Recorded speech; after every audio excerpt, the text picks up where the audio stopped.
आज हम भारतीय संस्कारों की चर्चा करेंगे। भारतीय संस्कृति की पहचान संस्कारों से होती है। यहाँ ऋषि मुनियों का यह कल्पना था कि जीवन के प्रमुख अवसरों पर वेद मंत्रों का पाठ हो, बड़ों का आशीर्वाद लिया जाए तथा परिवार के सदस्यों का सम्मेलन हो। इस प्रकार मनुष्य के जीवन में संस्कार महत्व धारण करते हैं। भारतीय धर्म ग्रंथों के अनुसार मनुष्य के जीवन से लेकर मृत्यु तक कुल 5 प्रकार के संस्कार होते हैं, जिनमें जन्मपूर्व संस्कार, शैशव संस्कार, शिक्षा संस्कार, विवाह संस्कार तथा अंत्योष्टि संस्कार होता है। लेकिन कुल संस्कार मनुष्य के जीवन में 16 होते हैं। जन्मपूर्व संस्कारों में गर्भधान, पुंसवन तथा सीमंतोन्नयन होता है। शैशव संस्कारों में जातकर्म, नामकरण, अन्नप्राशनम, चूड़ाकर्म तथा कर्णवेद संस्कार होता है। शिक्षा संस्कारों में अक्षरारंभ, वेदारंभ, उपनयनम, केशांत तथा समावर्तन संस्कार होता है। गृहस्थ जीवन का एक संस्कार विवाह संस्कार माना गया है। विवाह को पवित्र संस्कार मानकर इसमें तरह तरह के कर्मकांड होते हैं। मरने के बाद मनुष्य के जीवन में एक महत्वपूर्ण संस्कार होता है जिसे अंत्येष्टि संस्कार कहा जाता है।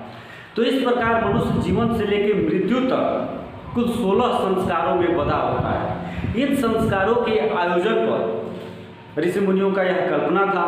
धर्मशास्त्रों में इसका वर्णन भी है कि इन प्रमुख संस्कारों के आयोजन पर वेद मंत्रों का पाठ होना चाहिए, बड़े लोगों का आशीर्वाद बच्चों को मिलना चाहिए।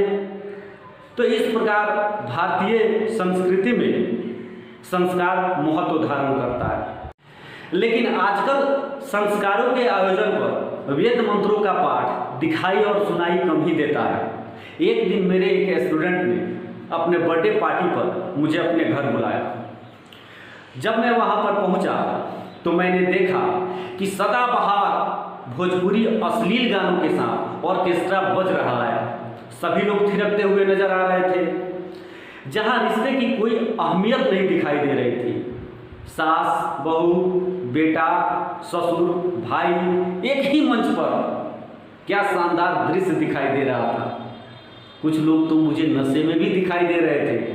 तो मैंने अपने स्टूडेंट से बड़े ही मासूमियत से यह सवाल पूछा कि लगता है कुछ लोगों ने शराब भी पी रखी है। तो उसने अपने चेहरे पर मीठी मुस्कान लाते हुए जवाब दिया कि सर, बिहार में दारू तो बंद है, लोग दारू पी कैसे सकते हैं। इन लोगों ने दारू नहीं पी रखी है, इन लोगों ने फ्रूटी पी रखी है। इशारों में उसने समझाने का प्रयास किया। तब मैंने यह एहसास किया कि वाकई बिहार ने काफ़ी प्रगति कर ली है। अब बिहार में ऐसी भी फ्रूटी मिलती है जिसे पीने से लोगों को नशा होता है, जिसे पीने से लोग थिरकने लगते हैं।